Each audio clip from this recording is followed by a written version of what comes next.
ধরেন আপনার ঘুম আসছে না, আপনি শুয়ে আছেন এবং আপনার যখনই মনে হচ্ছে সন্ধ্যার দিকেই আমাকে তো ঘুমাতে হবে, আমার তো ঘুম আসে না, আপনি আরও প্যানিক করছেন এবং শেষ পর্যন্ত যখন রাত 10টায় আপনি ঘুমাতে গেলেন আপনার ঘুম তখন উড়ে গেল, কারণ দুশ্চিন্তায় আপনার ঘুম চলে যাচ্ছে।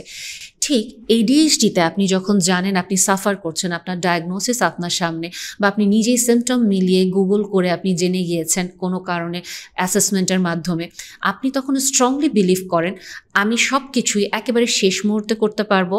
এবং কাইন্ড অফ আমি কেওসের ভিতরেই আমি ভালো করি এবং আমি লাস্ট মোমেন্টে খুবই মানে এফিশিয়েন্টলি কোনো একটা ট্রিকি ওয়ে বের করে ওখান থেকে বেঁচে যেতে পারি। কাজেই আমি সব কিছুতেই আসলে ফার্স্টে ফেল করব, দেন আমি অ্যাকচুয়ালি জিনিসটা একটা সলিউশনে নিতে পারবো। সো আপনার একটা মাইন্ডসেট ওরকম তৈরি হয়ে যায়, আমি লাস্ট মোমেন্টে কাজ করব,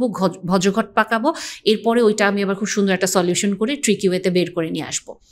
এই যে প্যাটার্নটা, এটার কারণে আপনি খেয়াল করে দেখেন যখন আপনি কোনো কাজ শুরু করতে যান আপনি কিন্তু স্ট্রেসড হতে থাকেন, আপনার এংজাইটি কাজ করতে থাকে, আমি তো এখানে কোনো কিছু একটা ভুল করে ফেলবো, আমি তো এটা লাস্টলি নিতে পারবো না, আমাকে দিয়ে তো হবে না। ইনফ্যাক্ট আপনি কাজটা শুরুই করতে পারবেন না, কারণ আপনার মাথায় ওটাই কাজ করতে থাকবে, আমাকে দিয়ে তো হবে না, আমি তো জিনিসটা গুছায় করতে পারবো না, এটা তো পারফেক্ট হবে না।